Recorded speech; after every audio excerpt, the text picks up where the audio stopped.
the historian, the almanac of Tampa Bay sports. You hear him on USF broadcast, whether it's men's basketball or football, and the recent recipient of the Tom McEwen Award at the Sneaker Soiree on Friday night on behalf of the Tampa Bay Sports Commission. It's the one and only Joey Johnston. Joey, thanks so much for joining us, man. How is your Monday going? It's going great, Jay. Thanks for having me. Looking forward to hanging out with you a bit. Yeah, we always have a great time talking about. I mean, listen, there's no limit to what you and I talk about when it comes to sports, and it doesn't have to be current sports either. We can go No, back into the annals no, of history. preferably not.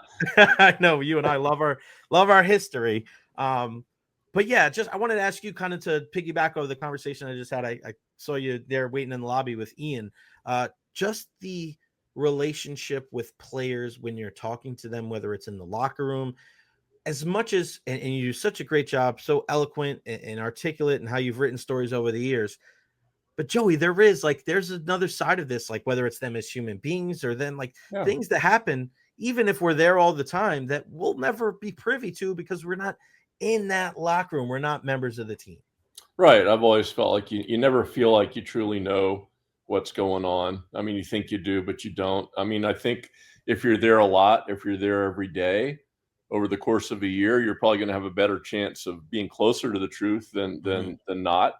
But yeah, it's like anything. You read and watch these guys, and you feel like you know them, and I know that's how fans think, but you really don't. You don't know what's going on in their head. You don't know what their family situation is. I mean, there's a million layers to the whole thing. So it's really easy to slice and dice these athletes and put them in boxes and say, this is the good guy, this is the bad guy, this is the leader, this is the malcontent. But, there's a lot that goes into it. And again, like someone like yourself who's there every night or every day in a clubhouse or in a locker room, you get closer to it, and maybe you get to the point where you get trust and they can let you in a little bit more. But to make these sweeping judgments based on one thing is always dangerous. I've always one thing I always remember is this is years ago. When Cal Ripken was playing for the Orioles and they were coming in for the Rays, and it might have been maybe his last season. So it was like the summer of love. Everywhere he was going, he was getting, roses thrown at his feet. And, he's a good guy. He will accommodate fans. He will sign autographs. And I kind of wrote like a column about, hey man, this guy he's so good with fans. He's a wonderful guy. He really is a great ambassador for the game. And, the next day, somebody emailed me, says, "Hey, Cal Ripken stiffed me for an autograph." And I go, there's always one possibility, and it's like that's why sometimes I know we see it in baseball where guys are coming in and out of the dugout, and people are screaming for their autographs, and they give 10, but number 11 is mad because they didn't get the autograph. So there's always more to the story than we see. Yeah, and I think personal experience too. Like I always bring up Warren Sapp, and there's a lot of stories of people saying all these, terrible things about Warren. I had an awful experience, this and that. But Joey, every single time I'm around Warren, he always says hello. He always gives me a hug. Like we always dap each other up. Like he's always asking how the family is. Like it's different, right? It's also there's also a personal attachment to it. And I know you want to keep that apart from whatever you're writing and reporting on, but that does influence a little bit of like you seeing guys from different aspects and different vantage points because you may be writing about something, but it's the story that you're telling. And I wanted to ask you, how have you been able to balance that out throughout the years when you have a guy and you're trying to write a story, but you have to find that balance. And the reason why I bring this up is because I feel like, and I've had this conversation with the late great friend of ours, Marty Fennelly, and also Tom Jones, of like, as a columnist, you want to be able to give your opinion, but I always said, well, like, why don't you want to see them win? Well, it's not my job to, want them to win. I'm like, yeah, but you're around them all the time. Yeah, but that's going to influence my opinion. But I also think the other side too, like if you don't really care, then you're not using the emotion that you have as a sports fan that try to make you look at things from a different perspective because you're not allowing yourself to go there. I can see your perspective, but I want you to be able to see this perspective. I think you could still be honest and tell a story and still want teams to win. I'm very critical. I'm as critical as anybody of the Tampa Bay Lightning.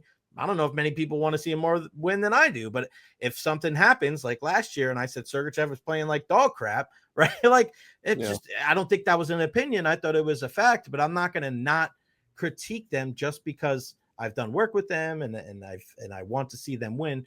Where do you fall into that whole thing when you're trying to write a story, but the old kind of journalistic integrity of like, we don't want to get too emotional. We don't want to, have like a quote unquote rooting interest. Yeah, I think it's just, number one, you got to be professional. Number two, you got to be there as often as you can, if not every day. And then over time, obviously the people, people that you like in life, you want them to succeed. You want them to do well. So that's a normal human emotion. I mean, I certainly been through a lot of losing seasons through the years of coverage with the Bucks and the Lightning and certainly the Rays. But man, what are my memories? I mean, the Bucks winning the Super Bowl, the Lightning winning the Stanley Cup, the Rays going to the World Series. I mean, those are the things that you remember and you cherish. So there's a balance. There's always a balance, and you're never going to get it perfectly right. But you just have to be yourself, show up every day, be honest, do the ebbs and flows of life like we all do in all situations. And it comes out in the wash. I mean, I will definitely say, I think back before I became a journalist, I was a Bucks season ticket holder, but I was more of a stoic watcher of the game. I wasn't one of those guys that painted my face or jumped up and down. I didn't get too high or too low over most things. I thought I had a pretty reasoned approach. Wasn't jumping off a bridge if some things were going bad or going crazy if they were going good. And I learned quickly that you're in the press box, you're there to do a job, you're there to be professional and to watch it and analyze it. And I've always felt like, my job is to give the emotions of the people and get to know the people and tell fans things they don't know. I might not be the best at X's and O's or breaking down strategy. And frankly, that's not my forte. It's more like, but what makes this person tick? Right. Tell me something interesting about this for that. And then that's the thing I want to read. So that's the thing I want to write. But certainly we've seen it in press boxes where it's a little bit over the top for certain people, right? Not the most professional manner. But again, and that's really what I admire about you is you show up every day, and there is absolutely something to be said for that.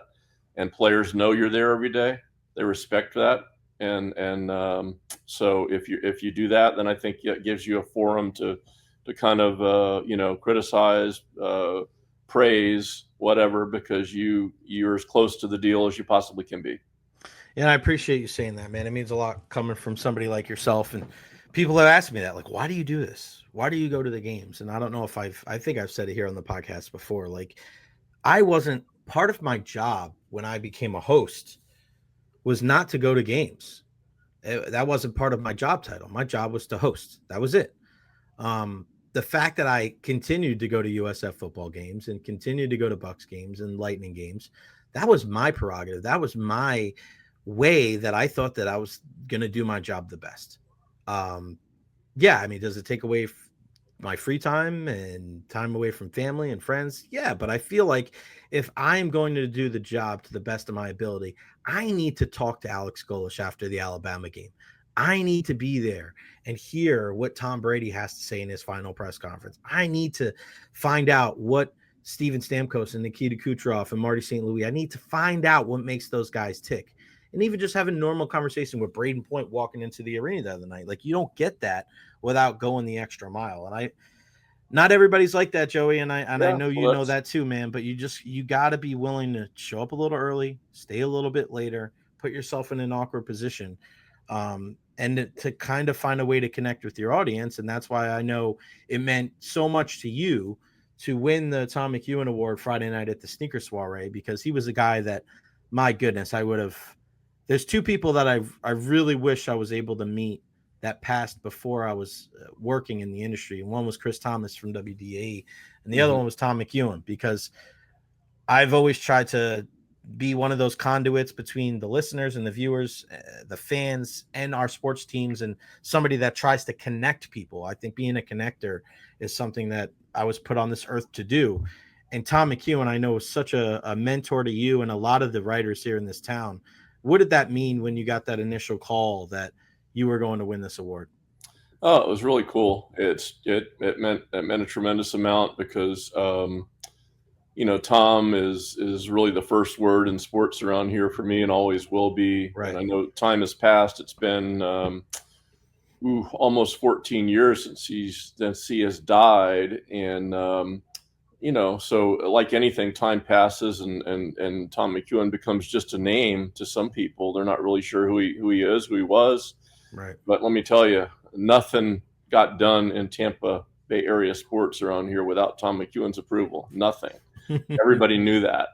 And if you were an athlete of any repute, pro, college, high school, little league, whatever, and Tom McEwen wrote about you, you had validation. Right. You can Right. ask a Buck, you can ask a USF player, a Gator player, a professional baseball player that came here for spring training. If Tom McEwen approached them to write about them, that was the stamp of approval. And there's really no replication of that in today's market, today's sports world here. He was one of a kind, and he was not only a writer, but he was a mover and a shaker. He truly was a guy that without his help and without his push, maybe we don't get the NFL here at the time we do. Maybe we don't get the Super Bowls. Maybe we don't get baseball or hockey or USF football or USF basketball, for that matter, going back to then. He was a guy that cared a lot about bringing sports to this community and bringing the best of whatever sports had to offer. And he used his column and his influence for that effect. You would go to a Bucks game, let's say in the 1980s, and we're all there, and of course, everybody's around the buffet, hanging out, telling stories, and hey, where's Tom? And well, Tom's on the field talking to the owners. Tom's up in the luxury box talking to the commissioner of the NFL. I mean, that's the world that he lived in. But at the same time, he was a guy back, when I started and I was in charge of covering high school sports. He wanted me to keep him up to date with what was going on. And if there was somebody that who deserved a column or something, he wanted to do it. And there just weren't many people of his stature and his influence that walked in those high level corridors that would also care enough to write about the high school athlete or the amateur athlete or the people in Tampa who are making a difference. But man, he did it. He wrote every day and he showed up every day. I remember back in the day, one of the first things I remember him talking about was, John McKay was the coach of the Bucks. And for the most part, McEwen and McKay were quite a team. They got along. They were like Burns and Allen or something. And, but as is the case, Tom has to be critical, and there were a lot of times when the Bucks deserved some criticism. But he always said, "Hey, when I'm in there taking shots at Coach McKay or whatever, the game didn't go well. I've been a little harsh. The next morning, where am I? I'm in his office or I'm at his press conference, looking him in the eye because that's important. Right. That's the way you earn respect." You take your shots and then you go present yourself before that person. And if there's anything to be said, it's said between you. And if there's a dispute, you settle it and then you move on. And there were some harsh times between McKay and McEwen, especially toward the end, but they mended their fences and they were, best of friends when they both passed. But that was something I learned was, when you write something or you say something, you don't hide behind it. You put yourself out there, preferably in person if you can. That makes a big difference.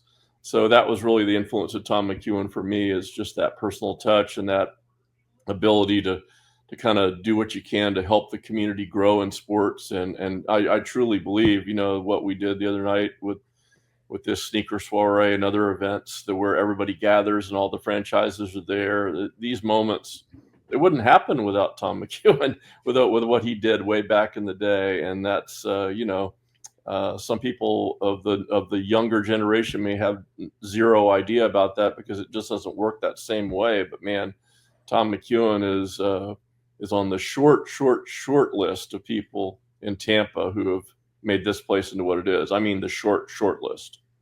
Right. And I just think that Tom was looking down at you and beaming with pride, and then looking at Rob Higgins and Sarah Walsh and John Cooper and Titus O'Neil, and just looking at all the people involved and going, man, that's like the fruits of his labor, right? And Yeah, he's he got to be would have loved looking, to have been there. he would have loved to have been there.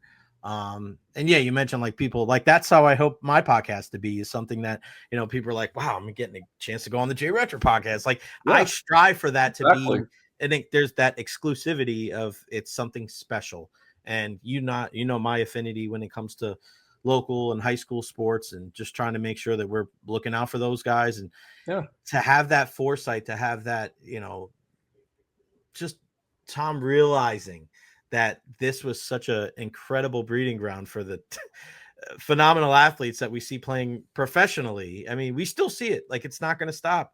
I mean, I look at Doug Wechter, his son Caden, like he's destined for great things now too, right? Like, it's just amazing. You pull up the tape, you see so many talented people here in the Tampa Bay area. And it's very exciting to see kind of what the future holds. I want to ask you a little bit about USF and another part of the Sneaker Soiree, which not a dry eye in the house, is when the Abdur Rahim family was honored. Fortunately, we lost Coach Amir. It still doesn't seem real. I got a chance to meet Amir's wife. Coach Ben Fletcher introduced me to Amir's wife, Ari, and it's just what a pillar of strength that lady is. And just to hear her speak 99 days on Friday night, now what, 102 days Yeah. without her husband. I mean, you knew him, you talked to him, and we've talked about him, off air. And I got a chance to know him and be the first interview when he got hired here. And just, it's still hard to believe that he's gone, because he made such a profound impact in just 1 year. I have this picture right here. It's never coming down. How has the team, how's Coach Ben Fletcher, how has everybody around the program been able to kind of, I don't know if getting through it is the right term, Joey, but how have you guys, you're part of this too, you and our good buddy, Jim Lighthall, like how have you been able to cope and still be able to kind of put your best foot forward for the 24-25 season? Well, the one thing about grief in all its forms, when you lose somebody in your family or somebody close, it comes at you in waves, and no day is the same. You're up, you're down, you're in the middle. It hits you at unexpected times, unexpected places. There's some days when you smile at a memory. There's some days when you cry at a memory. That's just the way it is. And when I think back at what this team has gone through, particularly with the timing of it, right before the season, them going to two very large memorial services, really having their preparation and practices disrupted, then almost immediately having to go to Jacksonville to play the Florida Gators and leading by 13 points in the first half. Eventually, Florida wins. Florida might be a Final Four team. This team has played a ton of great opponents. Some ups and downs. They're certainly maybe at a downtime right now. They lost considerably yesterday in Boca Raton to Florida Atlantic. But basketball is a season of ebbs and flows. It comes and goes. They've had injuries and illnesses, and they've dealt with the loss of their coach. I think it's almost hard to really accurately describe the whole thing until it's over, until the season's over, when you can really understand what it is, because it hits you at different times. But the one thing for sure is these guys, all 18 to 22, 23 years old, have certainly gotten a great lesson about real life at an early age, about how to move forward when you don't feel like moving forward. There are some people who might look at this team and say, man, they're underachieving. They're not playing well. And to some degree that's true, but there's another side of it where you have to say, my gosh, they're playing. Mm-hmm. They are playing this season under everything that has happened. And again, the final chapters have not been written. What happens in November and December is often very different than what happens in March. So let's see what happens with this team. There's still plenty of season left to go. The other thing about regardless of Coach Amir being here or not being here, is they lost 3 incredible players last year that Right. transferred out, and that was always going to be a factor with this team in terms of leadership and talent on the court. There's not really a Chris Youngblood type on this team. Kason Pryor, Sultan Miguel, all have gone on to Division I teams. Kason Pryor, unfortunately, is out for the season with an injury. So sad. But there's a lot of adjustments here, a lot of moving parts. There have been times when this team looks really, really good, and there's been times when it does not look good at all. But one thing I will say is they are playing hard. They are playing for their coach. They are playing for the memory of their fallen coach. And I do believe that what they have done by the end of the season will be something to be admired. We'll see if it adds up to the kind of results that they want or other people want. But the fact that they've done this is in a way, I don't know if underappreciated is the word, but you become numb to it and you move on, and you have to really wrap your head around what's actually going on here, what they're doing. It's team adversity, one thing after the other. The other night they were playing Rice, and their big man Jameel Reynolds was out with an illness. Another 7-footer, Daniel Tobaloba, had a foot injury. So they were playing Deontay Green at the 5 position, the interior. He's 6'9", a little slender, but 6'9". Mm-hmm. 5 minutes into the game, he suffers what looks like it's going to be a season-ending injury. So their tallest player is 6'6", and Rice has 2 6'10" players that they start. So it's like, oh my goodness. And the USF is trailing by 14 in the first half of this game. So it is looking ugly. Well, USF rallied to win that game with that undersized lineup. And again, it's a dot in the season. It's something that may not be remembered, but boy, what an effort it was that night. Now, didn't replicate itself yesterday against Florida Atlantic, who shot the ball like crazy. But you move on. You play Temple on Thursday. You got Memphis coming in next week. Again, a lot of season left to play, but it's one foot in front of the other. And these guys, these young guys who maybe have not experienced anything like this in their lives, are having to deal with it. And certainly they have gotten an indication of real life and what it means to keep moving forward at a terrible time. Yeah, 11-11 on the season, 4-5 in conference, and then Thursday night is going to be really special. I was just mentioning it earlier on the show, Joey. It is going to be a night to remember Amir Abdur-Rahim, the AAC honoring the entire legacy of AAR. It's the Love Wins Whiteout. It's going to be on ESPN2 at the Yuengling Center at 7 p.m. against Temple. It's going to be incredibly memorable for the fact, one of the reasons is that Tom Crean is going to be on the call, one of the mentors of Amir Abdur-Rahim, as well as a guy that you and I know really well, Rich Hollenberg, who does Big 12 basketball, not really the American, but the fact that he's going to be here doing a midweek game is going to be an incredibly emotional night Thursday night. Yeah, for sure. The American Athletic Conference is naming Coach Amir Abdur-Rahim as the honorary coach of the year. And he's going to be remembered always as the person attached to that award that he won last year. And of course, he immediately took the plaque off the trophy, Coach of the Year, and replaced it with Staff of the Year. That really happened.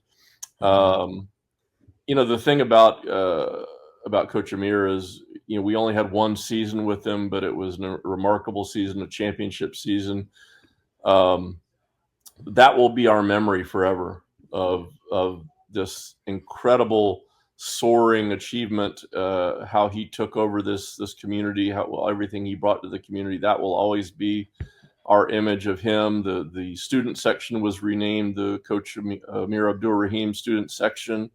So he will be much like Leroy Selman in a way on the USF campus, remembered always as this revered, beyond reproach person that stands for the highest quality as a person and as a leader. That will always be our image of Coach Amir. So yeah, Thursday night will be really, really special. Another chance to remember him with his family aboard. and his players there. And what a wonderful thing the conference is doing to remember him in this way.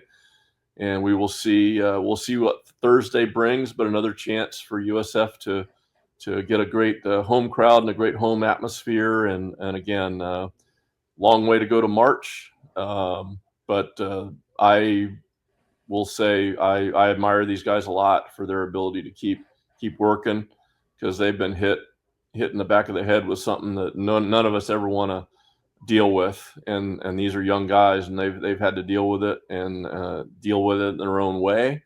But these kids are champs, and they're trudging along, and they're continuing to do things that are making a lot of us very proud of them.